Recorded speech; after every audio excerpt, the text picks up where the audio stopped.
Est-ce que vous avez remarqué que dans toutes les histoires d'effondrement de stock, dans tous ces épisodes dont je vous ai parlé dans les vidéos précédentes, avez-vous remarqué que la décision de gestion arrive toujours trop tard, c'est-à-dire après la catastrophe?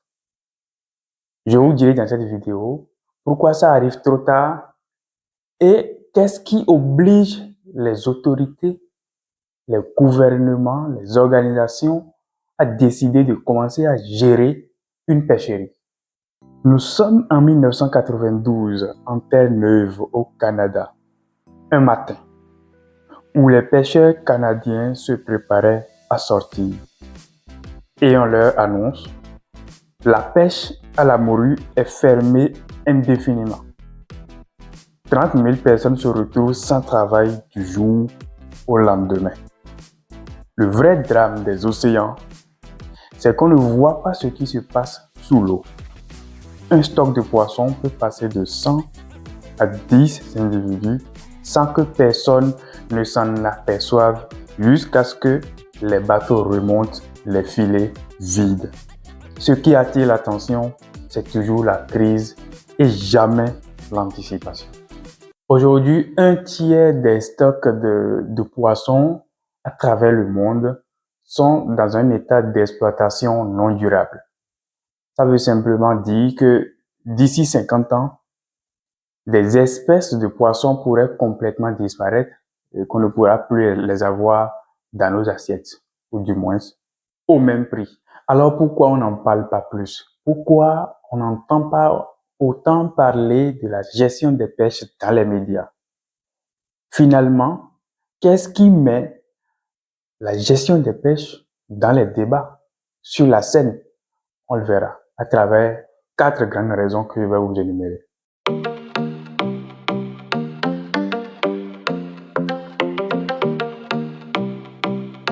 Premièrement, c'est les données alarmantes, c'est-à-dire tout ce qui est chiffres. Alors, la FAO fait l'état des lieux sur la situation des pêches à travers le monde qu'il publie tous les 2 ans. Par exemple, en 1974, les publications indiquaient que seulement 10% des stocks de poissons étaient surexploités. En 2020, ce chiffre est passé à 35,5%. Ce sont des chiffres qui sont alarmants et inquiétants et qui peuvent mettre la puce à l'oreille aux scientifiques, à certains médias, à certains gouvernements qui sont un peu attentifs aux alarmes. Mais est-ce que c'est suffisant? Non. Parce que tant que ça n'impacte pas fort, généralement, il n'y a pas de décision.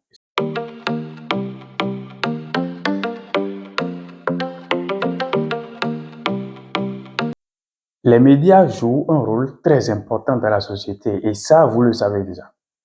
Mais dans la gestion des pêches, ils ont également un rôle très important. C'est la médiatisation des crises. Parce qu'une crise qui est médiatisée et qui emballe toute la population oblige les responsables à y prêter attention. Dans les années 2000, les stocks de thon, l'espèce là, le thon, a failli disparaître dans les années 2000. Parce que dans l'Atlantique, dans cette période-là, donc il y a 25 ans environ dans l'Atlantique, le thon était pêché à foison et envoyé en Asie, principalement au Japon, parce que c'était un poisson très apprécié là-bas. Le stock a commencé à s'effondrer, rien n'y est fait jusqu'à ce qu'on ne retrouve plus de thon. Les filets remontaient vides. Le prix du thon a donc monté au Japon jusqu'à ce que ce poisson soit vendu aux enchères. Vous imaginez ce que ça veut dire? Et donc, ça a été médiatisé. Des pêcheurs qui se retrouvent à la ramasse, des gens qui n'ont plus accès aux poissons qu'ils ont l'habitude de manger. Bref, la population s'est emballée, s'est enflammée. Tout le monde était au courant. Le thon est devenu le symbole de la surpêche dans les années 2000. À tout ça s'ajoutent les images des captures accidentelles de baleines, de dauphins, de requins et beaucoup d'autres espèces qualifiées d'emblématiques. Et quand ces images circulent dans les journaux ou dans les médias de façon globale, ça enflamme l'opinion publique. Tout le monde se mobilise parce que ce sont les espèces qui sont emblématiques et qui sont très, très protégés.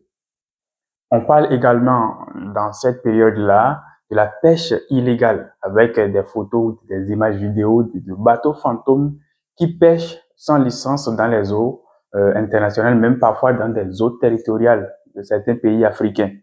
Et donc, tout ça réuni a fortement mobilisé l'opinion de façon globale et a transformé donc un problème qui est technique en un problème qui est vraiment social parce que là, tout le monde est au courant et tout le monde ressent le danger. Et à partir de ce moment, les autorités, ils sont obligés d'agir.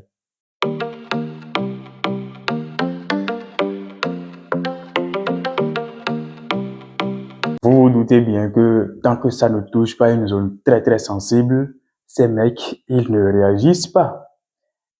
Et un pays qui est touché par son économie a une obligation de réaction, sinon c'est une mort latente, clairement. Donc la pêche à travers le monde représente environ 400 milliards de dollars en termes d'échanges internationaux, donc de commerce international. 400 milliards de dollars. Vous imaginez? À cela s'ajoutent des millions de personnes qui y sont employées et tout ce qu'il y a derrière.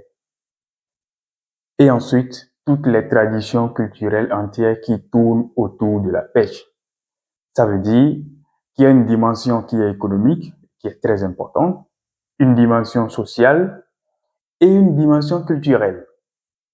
Vous imaginez quand on laisse donc le secteur sans gestion et que tous les stocks s'effondrent et que les catastrophes commencent à toucher l'économie, le social et les traditions pour un pays, obligatoirement il faut réagir. C'est l'une des choses qui nettement amène à des décrets et des lois très vite pour être appliquées. Et tant mieux, parce que dès que la gestion commence, ben, tout le monde gagne. L'économie reste stable, les emplois restent et les traditions continuent et sont transmises d'une génération à une autre. Ça profite à tout le monde. Mais tant qu'on ne gère pas, tout ceci disparaît.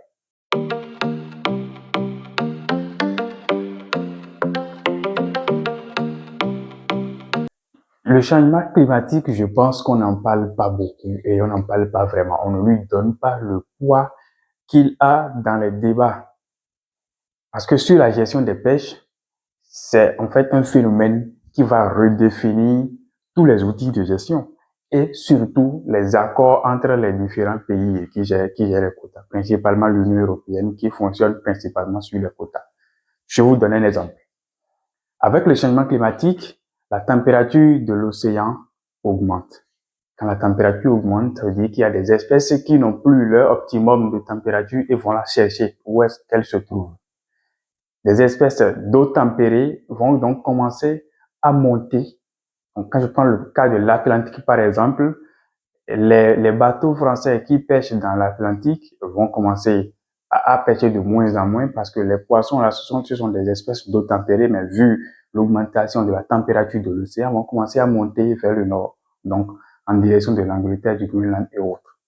Et quand c'est comme ça, et qui avait déjà des quotas de pêche, vous imaginez, vous avez le même quota, mais vous, quand vous allez pêcher, vous n'avez plus rien, les autres, quand ils y vont, ils en raffolent. Et ça principalement remet en question toutes les frontières qui existent, donc les zones économiques exclusives principalement. Ça remet en question les accords de pêche et les modalités d'allocation ou de distribution des quotas de pêche. Et ça ne s'arrête pas là. Parce que à partir du moment où des espèces qui n'étaient pas à un lieu donné commencent à la coloniser, on parle d'envahissement. Donc le modèle, l'écosystème de façon globale change de structure et ça, on n'est pas prêt à supporter un écosystème sur lequel sont basées nos habitudes pendant 100 ans et qui change complètement de structure. On n'est pas encore prêt à gérer tout ça. Ça fait partie des raisons pour lesquelles aujourd'hui le changement climatique représente un défi majeur pour la science. Parce que c'est tellement complexe qu'aujourd'hui on ne sait pas comment on va maîtriser en fait ces effets. Et donc, petit résumé, qu'est-ce qui force la main à nos autorités? se questionner sur comment bien gérer leur pêcherie. C'est vraiment les chiffres qui commencent à mettre les puces à l'oreille. Les médias qui ont un rôle très important parce que ce sont eux qui apportent l'information à la grande masse et la bonne. Attention. En troisième position, c'est vraiment les crises qui sont économiques, sociales ou culturelles. À partir du moment où l'économie est touchée, ils réagissent. Et il y a également le changement climatique qui, lui, vient chapeauter tout ça et qui représente presque le plus grand défi en termes de gestion des pêches parce que ça redistribue toutes les cartes en matière de gestion de pêcherie. Nous allons prochainement parler de l'approche écosystémique des pêches. Pourquoi? Parce que vous l'avez remarqué, que la gestion ne peut plus être basée juste sur une espèce, on regarde telle espèce et on la gère. Non, le changement climatique et la structure de l'écosystème imposent qu'on gère les pêches en tenant compte de beaucoup d'autres éléments. Et donc, on va en parler dans la prochaine vidéo. Si celle-ci vous a plu et vous a apporté quelque chose, n'hésitez pas à interagir. Donc, likez, partagez et abonnez-vous pour ne plus rien rater. Si c'est Baleine Bleue, comme vous le savez, la vitale grandeur des eaux. À très bientôt.